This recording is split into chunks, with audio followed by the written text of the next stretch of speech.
everybody's okay with that. Obviously, anything that you say is sort of treated in complete confidence in the chat. Similarly, if you've got a burning question and you don't want to ask it right now, I'm very happy for you to email me. That's fine. I'll give you my details at the end of the webinar. Any questions, I can sort of collate and pass them on to Abby kind of after time. So please don't be backwards about coming forwards on that front. Great. Hi, Debbie. Thanks for joining.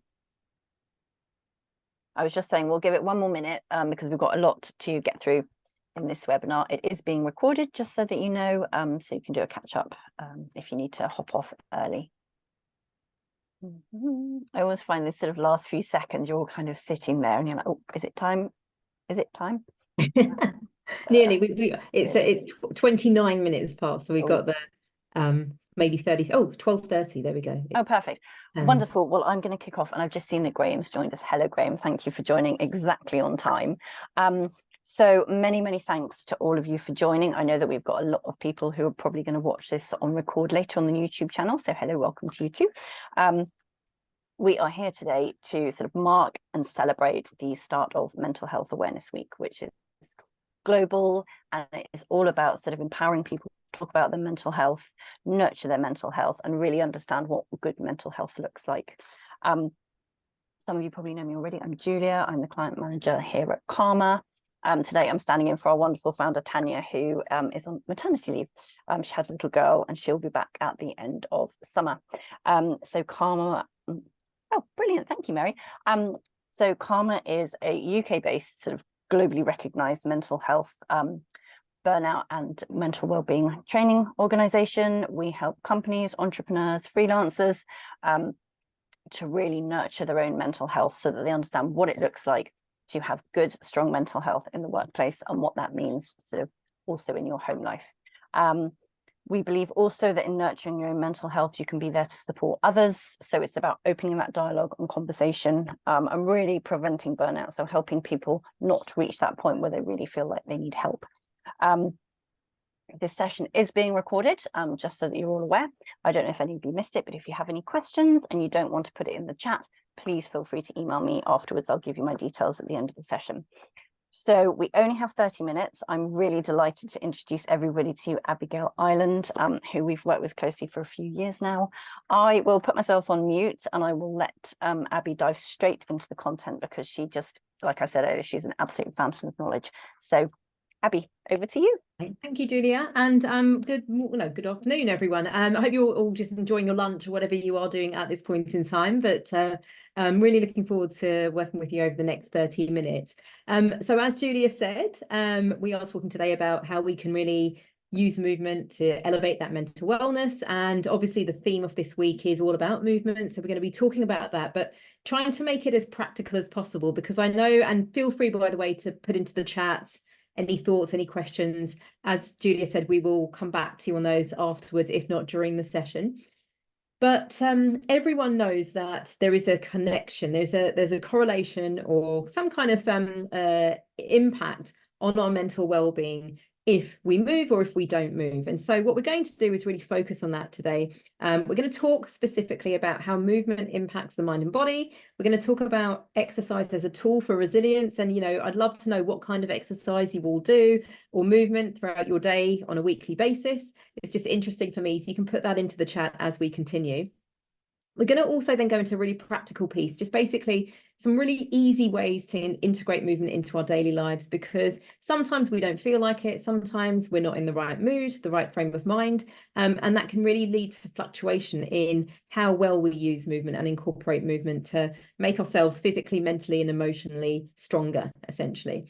We're going to talk about consistency and how we can create that, again, with some very simple tips. So just to introduce myself a little bit more, my name is Abby Ireland. I'm based in London and I'm a peak performance strategist. And I started my career in banking. I spent around 10 years in private equity and acquisition finance, strategy roles in London and Australia. And it was when I moved to Australia, I used to do a lot of exercise and used to go to the gym and, you know, really make sure that I was active. But it was when I moved to Australia where this really kind of dialed up a level. And what I noticed is that people, it was part of everyone's day to day, and people were generally, from my experience, quite upbeat. They had a lot of energy throughout the day. And I found myself as well, when I was working long hours, I felt if I even still just went to the gym, got some movement into my day, didn't just sit at the desk for 12 hours on end, I felt better. And counterintuitively, we sometimes forget to make the time for the movement, but the movement is what helps us to be more productive, to get things done, and to feel in a much more kind of energized and positive frame of mind. So when I was in Australia, I qualified as a personal trainer, a nutrition coach. I started training people in the parks and at the gym. I then came back to the UK and I qualified as an executive coach, a neurolinguistic practitioner. I started teaching bar and Pilates classes as well. And so I have this real passion for exercise. And honestly, when I stop exercising, I get ill and I get more stressed and my mood is down. And I don't know if anyone else can relate to this, but please do share into the chat if you are also like this. The most important thing to recognize is when you notice that your mood changes, and when you notice when you're not feeling great, or you're more irritable, or your resilience levels are low because of the fact that you're not actually incorporating that exercise into your day. Julia says yes, and I can see fluctuating movement. Okay, interesting. Thank you for sharing, Mary. And I love that you do so much stuff, Mary, as well. That's really, really great. A lot of variety in your movement. So movement is essentially the act, process, or result of changing position or location, typically involving physical activity or motion of the body or its parts. And you can see this on screen. This is just one definition I pulled from ChatGPT. But a lot of the time, people think about exercise as being, or movement as being going to the gym, running on a treadmill, going on an exercise bike, and it puts a lot of people off. And the number of times I've spoken to people who maybe are not in the best frame of mind, or they're not feeling good, or they're suffering from depression or something else, and they have tried everything else apart from moving a little bit more, getting to joining a class or joining a sports team, or just going to the gym and just trying out some things, just getting the heart rate up. And there are challenges, obviously, mental health is a real thing, and there are lots of challenges around being able to get to the gym and being able to kind of actually feel like you want to go and do something. But once you get there, it makes a huge difference. And I know as well, some of you obviously train a lot, you exercise. You also know sometimes you won't feel like going to do some exercise, you won't feel like doing something, but after you do it, you feel a whole lot better. And that really is so powerful. So there are three things that I just wanted to touch on before we get into the more practical stuff.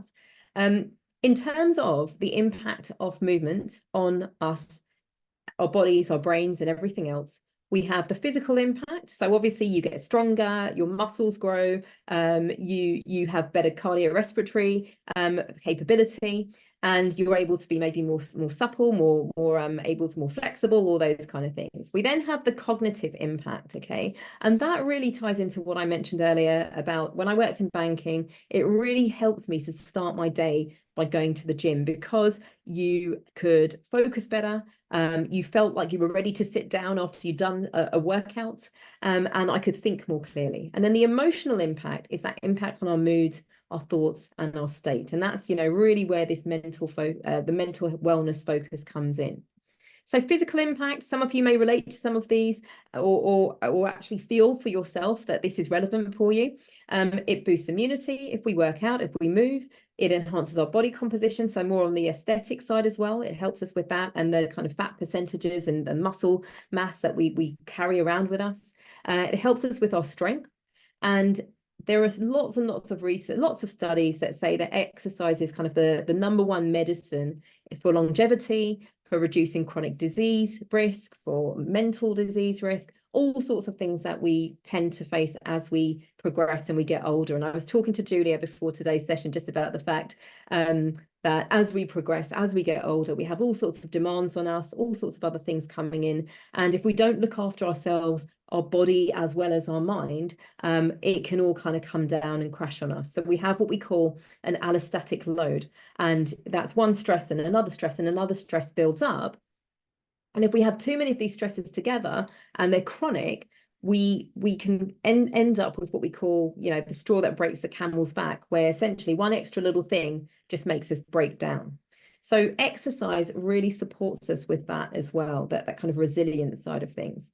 Cognitive impact, I touched on earlier, raises performance, it energizes the brain. When we exercise, we get the blood flow, the oxygen going to the brain.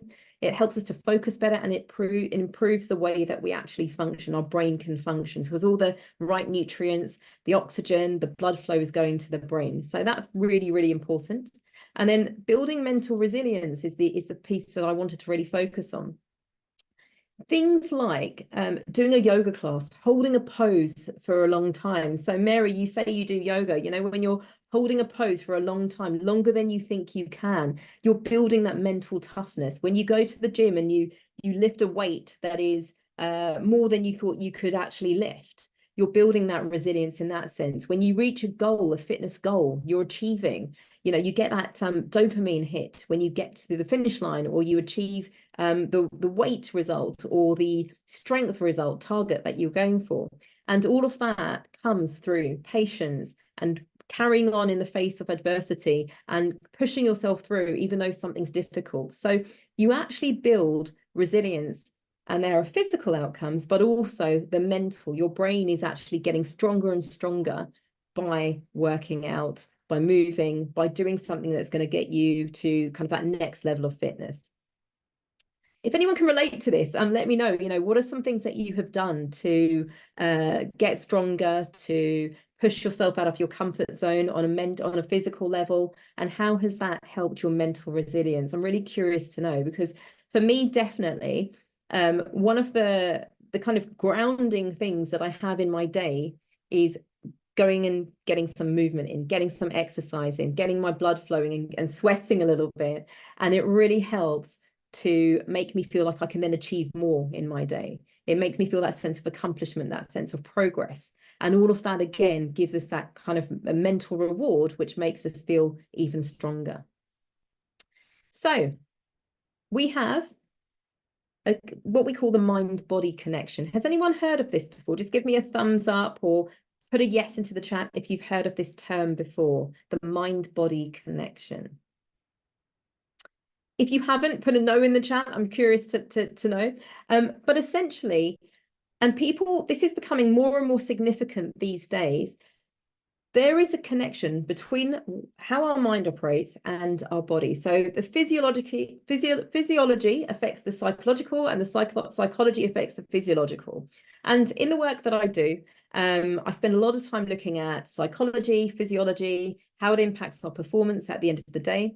And if, for example, you think about when you are feeling down, okay, and you are feeling nervous about something, mentally you're thinking and you're feeling and you have these emotions of feeling nervous or feeling stressed or feeling down, and physically you might feel that kind of tightness in your stomach or in your gut, or your heart racing a little bit more, your hands getting really clammy. And that just shows how powerful our thoughts are and our feelings are, and they affect the kind of all the chemicals, all the neurotransmitters, all the hormones that are going through our body that actually have a physical impact, and vice versa.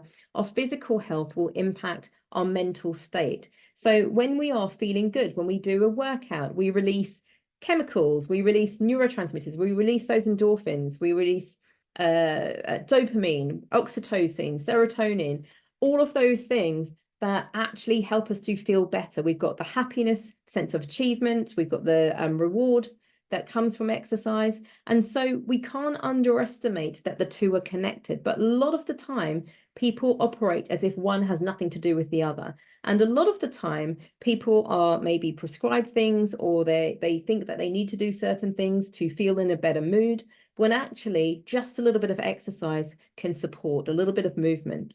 But you all know this. I don't want to spend too much time talking about things that you already know. We know that there is a huge connection between movement and mental wellness. And what we want to do is talk about how you can practically kind of just build this into your day, little tips, little small things you can do to have those incremental, those marginal gains coming into your life. Okay, so as I said, lots of different things that we've mentioned already. It helps to boost your mood when you work out. All of you probably experience this yourselves. It helps to lift self-esteem. You feel more confident. And as a result of that, you maybe feel that you're more sociable, you maybe talk to other people a little bit more, you feel that you can get out of your comfort zone a little bit more. That self-esteem can't be underestimated. If you exercise, it raises your blood temperature. And then when you go to sleep, that level drops again, and it actually helps you to sleep better. And if you have better quality sleep, your body and your brain and your mind are able to rejuvenate and repair themselves more effectively throughout the night. And in the morning, you wake up feeling better, in a better mood. If you're constantly sedentary, you're not moving at your desk, and maybe you're eating some biscuits and chocolates and lots of things throughout the day, you've got all that extra energy that isn't able to burn off. And so you go to sleep, you may have a restless night, you wake up in the morning in a not so great mood, and the cycle continues. You don't have the energy to go to the gym or to do any movement. You then are not able to focus as well with your work. It takes longer to complete, and we go to bed later. We eat cravings. We have the cravings for junk food to get us through the day. And all of that, again, carries on and carries on as a vicious cycle. And in terms of stress reduction, exercise is fantastic for that. And there are different types of exercise you can do. I want to touch on that later on as well, in terms of, don't just think there's one type of exercise that suits you, okay? And then that's it. You've got to experiment. You've got to look at what you enjoy, what maybe your friends are doing, your family are doing, but don't think that you need to do what they are doing, because you may not have the same needs. So one thing for me, for example, and I don't know if anyone else can relate to this. When I worked in banking, I was to sit at the desk most of the day.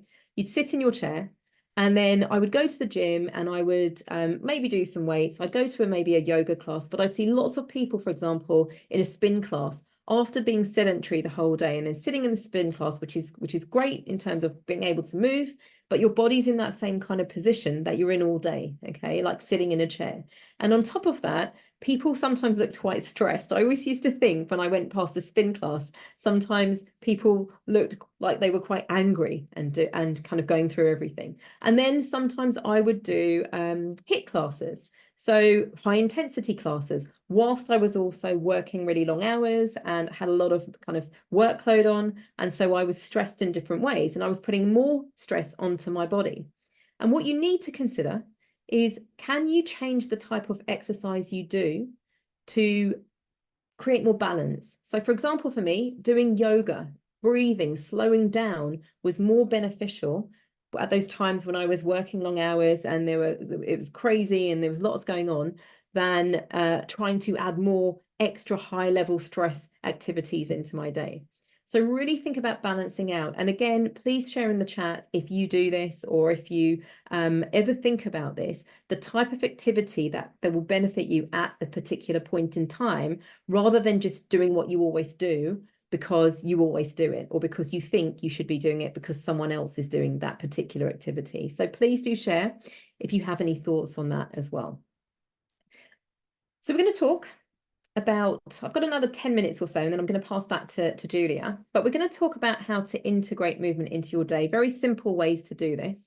And the first one, and I'm wondering what will happen when I bring this up, if you're all going to suddenly change, but the first one is to consider your posture. So if anyone has suddenly sat up straighter or pulled your shoulders back since I brought this slide on, just own up to it in the chat and let me know. But posture is one of the kind of easiest ways you can make yourself feel better. Research even shows, Julie, you do it. Research even shows that there was one particular study, actually, I'm trying to remember the details, but they basically asked the participants to remember a positive or a negative memory from their past, so a positive or negative experience in their past. And for the first round, they told the participants to sit with a slumped posture. And then they said, we want you to think of a positive or a negative memory from your past. And you can probably guess, in most of those situations, people were more likely, or they found it easier to come up with negative experiences, negative scenarios, or feelings that were associated with this negative event in their past. When people were told to sit up straight, good posture, as you can see in the picture on the right, and then they were asked that same question, can you think of a positive or a negative experience, memory from your past? they were more likely to come up with the positive experiences. And it sounds obvious, it is obvious, but how often do we sit kind of slumped like this, or on the sofa, or we're just tired and we kind of, we kind of roll those shoulders forward. We're not really thinking about our posture. But you probably, if you think about people you meet in your life and the energy that people bring, a lot of the time you will see that people have a better than average posture, or at least they're not slumping and walking around with that energy in there when you interact with them. So posture is a really, really easy way to just up level your mood on a day-to-day. One thing I wanted to say at the beginning, everyone, was today's session is very general because we are a group where we don't know each other's situations or circumstances. When it comes to movement, if there is something where you have a medical condition or you need to get your doctor's advice, always please just go and check in first before kind of jumping into an exercise regime. It's really, really important. But posture is one of those things we can all kind of keep our eyes on. We can even ask someone else to be our kind of posture buddy. Very simple thing to do, a colleague at work or a family member, just to constantly tap you on the shoulder and remind you, literally, sit up straight, or posture, just to say that word as a trigger so that you actually go, oh, actually, I need to sit up a little bit straighter. So simple things you can see on the left. Tech neck is one of those things that we're all kind of prone to nowadays, looking down at our phones. So just take a moment to look up at the sky a few minutes a day. Just exercising those neck muscles in a position that we're not used to is going to be useful, because we're so used to pulling and stretching out the kind of back of our necks that we don't we kind of automatically go into that position, and it feels more unnatural to be looking up. So try and look up just a few times a day. Look out the window, look at the sky, 30 seconds, 60 seconds, just to get the neck working more naturally. Okay. Rounded shoulders, you just pull back and down. So you've got your shoulder blades. You want to kind of imagine a V going down. So shoulders back and down is what you probably hear from your personal trainers sometimes, but we want to pull down. Thinking about whether you stand kind of leaning on one leg, all those kind of things. Balance. When you're out of balance and then you work out, you're actually exacerbating the potential to have injuries. So making sure that we're kind of aware of how well balanced we are when we're standing. And obviously, breathing. When we have the sympathetic nervous system, the parasympathetic nervous system. The parasympathetic nervous system is the one that's more calming. Sympathetic is what's activated when we're under stress, when we see a physical danger, and we go into fight or flight mode. So if we have a poor posture and we're kind of compressing where our ribs are, and we're not really breathing fully, what's happening is that we're not getting that full oxygen flow into our bodies.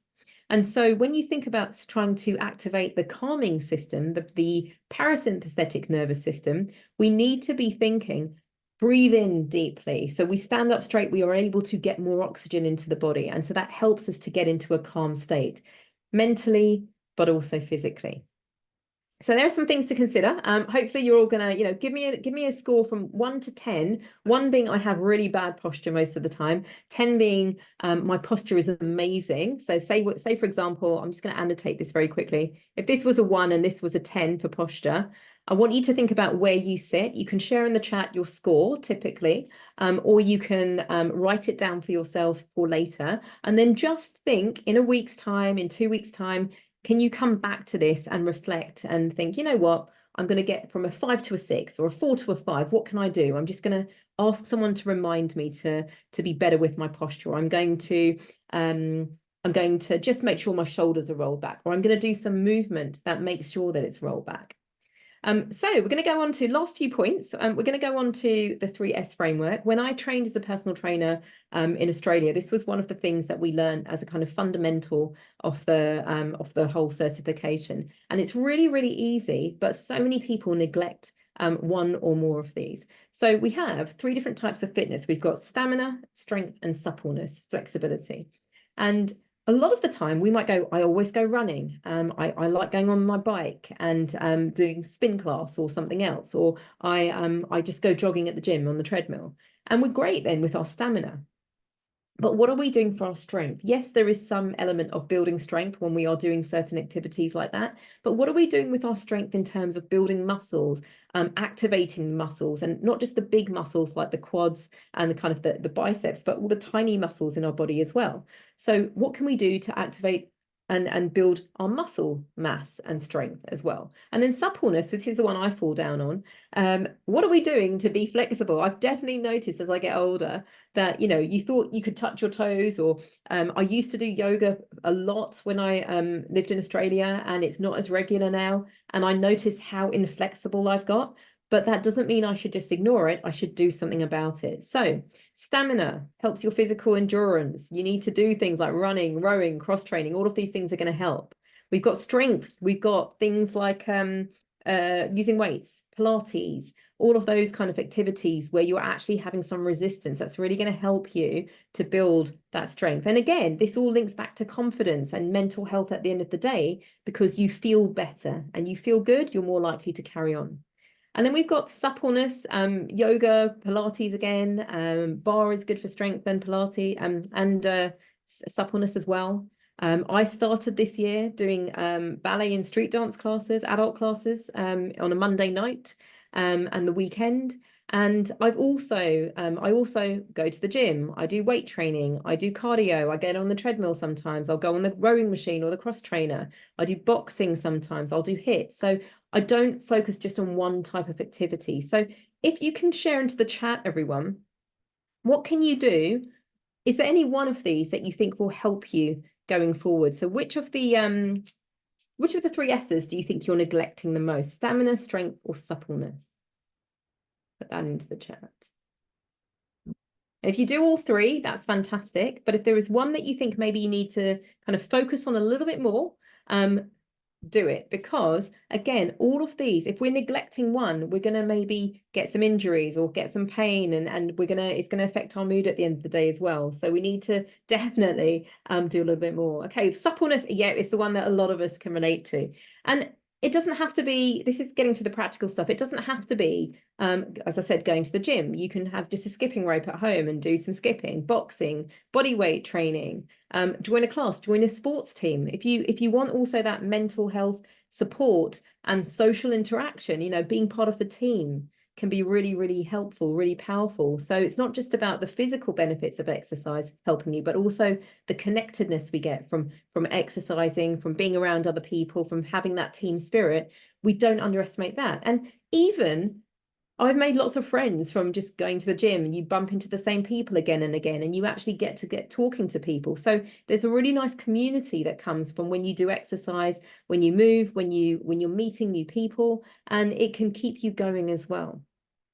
So other things you can do is cleaning, set a timer and go, I'm gonna, you know, clean my house in 30 minutes, see how much I can get done, or 60 minutes. Doing the gardening, there is a lot of research that shows that gardening is one of the best things for us from a mental health perspective, because you're connecting to nature, you're being mindful, you're being fully present. And I guess it's a really humbling activity sometimes. It can really make you be kind of in the moment, and getting your hands just touching the earth in itself, again, connects us back to nature and away from the technology and everything that also has such a negative impact sometimes on our mental health. Exercising with your family, if you've got young kids or your partner, you can definitely just do some exercise with them as well. It doesn't have to be on your own. And so that can help to build relationships at the same time. And I'm just going to quickly run to consistency, talking about that. What we can do is recognize that with any kind of habit that we need to create, there is a cue, a response, and the reward. And we need to be aware that we can't rely on motivation to move through and get things done. You literally just need to say, it's 7 a.m. in the morning, and that's the cue for me to put on my trainers, put on my gym wear, and I'm going to get to the gym, or I'm going to go to a class. Or the cue is it's 7 p.m. at night or 6 p.m. at night, and that means I go to this exercise class, or I meet my friend and go for a walk, or something else. So have something that makes you consistent. Don't rely on motivational mood, because that will cause the fluctuations on a day-to-day. So I'm conscious that we're at time. The final thing I just had here was some tactics, but Julia, I'm going to pass back to you in a second. But 5 tips, everyone. Please remember do what you enjoy, experiment and discover what that is. Don't just kind of get hung up on one thing. Think about what your body needs. It might not need the HIIT class, it might need the yoga class and vice versa. Speak to someone who can help you to exercise carefully. Oh my gosh, I'm going to pass to Julia. I'm going to swoop in. That was perfect timing, Abby, actually. I knew that would be really super duper interesting and useful, and you absolutely delivered, Abby. Thank you talked too much. so much. Well, you've talked the last 28 minutes without stopping, so thank you. Absolutely wonderful. I hope everybody really enjoyed that and got just so much sort of practical, applicable ideas for the rest of their day going forward. I will be sitting up much straighter as a start. If any of you have any questions, please let me know. My email is julia@thisiskarma.com. Anything, just let us know. I'll pass it on to Abby. Thank you so much, Samantha. I will just sort of round off by saying thank you all very much for coming, for supporting Karma, for supporting Abby. Such a pleasure to have you on the webinar. We will be back soon with sort of more really interesting content to be confirmed. And in the meantime, I wish you all a wonderful, very successful and very movement positive afternoon. Thank you all so much. Take care. Bye.